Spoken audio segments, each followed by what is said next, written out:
নমস্কাৰ দৰ্শকবৃন্দ।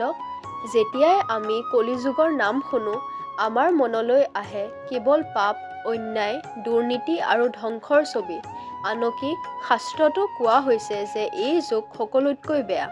কিন্তু আপুনি জানেনে যে আমাৰ হিন্দু শাস্ত্ৰত, বিশেষকৈ শ্ৰীমদ ভাগৱতত আৰু বিষ্ণু পুৰাণত মহৰ্ষি বেদব্যাসদেৱে কলিযুগক আটাইতকৈ শ্ৰেষ্ঠ যুগ বুলি আখ্যা দিছে?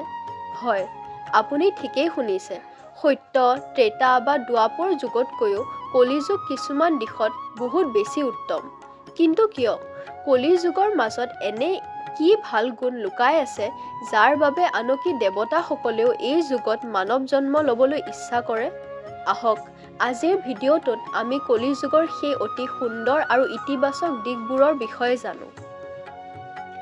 কলিযুগৰ আটাইতকৈ ডাঙৰ আৰু শ্ৰেষ্ঠ গুণটো হ'ল ঈশ্বৰ প্ৰাপ্তিৰ সহজ পথ।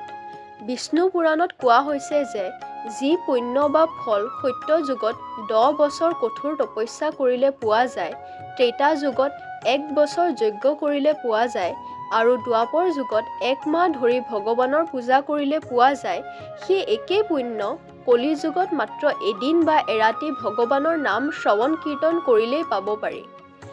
আমাৰ মহাপুৰুষ শ্ৰীমন্ত শংকৰদেৱেও নামঘোষাত লিখিছে, কলি যুগে হৰি নাম নাহিকে আৱৰ কাম। অৰ্থাৎ এই যুগত মানুহে জংঘললৈ গৈ তপস্যা কৰিব নালাগে বা লাখ লাখ টকা খৰচ কৰি যজ্ঞ কৰিব নালাগে।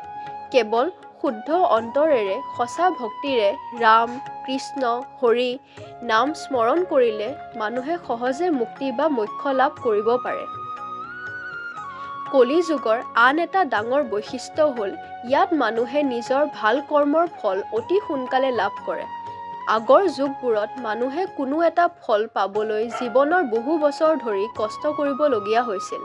কিন্তু কলিযুগত মানুহে কৰা সামান্য দান, অলপ পুণ্য বা আনৰ প্ৰতি কৰা অকণমান দয়াৰ ফল ভগৱানে বহুগুণে বঢ়াই ঘূৰাই দিয়ে। ভাগৱতত কোৱা হৈছে যে কলিযুগত ভগৱানৰ ওচৰত শৰণাপন্ন হোৱা ভক্তক ভগৱানে কেতিয়াও নিৰাশ নকৰে। যিহেতু এই যুগত চাৰিওফালে পাপৰ আন্ধাৰ, সেয়েহে এই আন্ধাৰৰ মাজত যিজন ব্যক্তিয়ে অকণমানো সত্য আৰু ধৰ্মৰ চাকি জ্বলায়, ভগৱানে তেওঁক বিশেষভাৱে ৰক্ষা কৰে। এই কথাটো শুনি আপুনি হয়তো আচৰিত হ'ব। আগৰ যুগবোৰত মানুহে যদি মনতে কোনো বেয়া চিন্তা কৰিছিল বা কাৰোবাৰ অনিষ্ট কৰাৰ কথা ভাবিছিল, তেন্তে তাৰ বাবেও তেওঁলোকে পাপৰ ভাগী হ'বলগীয়া হৈছিল। কিন্তু কলিযুগৰ এক বিশেষ ৰেহাই আছে। শাস্ত্ৰ অনুসৰি কলিযুগত মানুহে যদি মনতো কোনো বেয়া চিন্তা কৰে, তেতিয়ালৈকে তাৰ পাপ নালাগে যেতিয়ালৈকে তেওঁ সেই কামটো বাস্তৱত নকৰে। আনহাতে যদি আপুনি মনতে কোনো ভাল কাম কৰাৰ কথা বা ভগৱানৰ কথা চিন্তা কৰে, তেন্তে আপুনি সেই পুণ্য লগে লগে লাভ কৰে।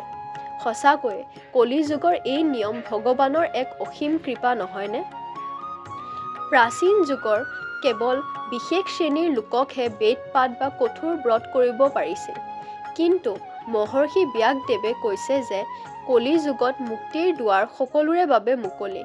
নাৰী আৰু সমাজৰ সাধাৰণ শ্ৰেণীৰ লোকে কেৱল নিজৰ পতিব্ৰতা ধৰ্ম পালন কৰি আৰু নিষ্ঠাৰে ভগৱানৰ নাম লৈয়ে সেই পৰম পদ লাভ কৰিব পাৰে, যিটো পাবলৈ আন শ্ৰেণীৰ লোকে যুগ যুগ ধৰি যোগ সাধনা কৰিবলগীয়া হৈছিল।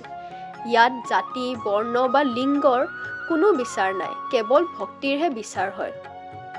দৰ্শকবৃন্দ, কলিযুগ হয়তো পাপ আৰু অধৰ্মৰে ভৰা, কিন্তু ইয়াৰ মাজতো ভক্তিৰ এক সোণালী সুযোগো লুকাই আছে। সেয়েহে কলিযুগক ভয় নকৰি ইয়াক ঈশ্বৰ প্ৰাপ্তিৰ আটাইতকৈ সুন্দৰ সুযোগ বুলি গ্ৰহণ কৰক।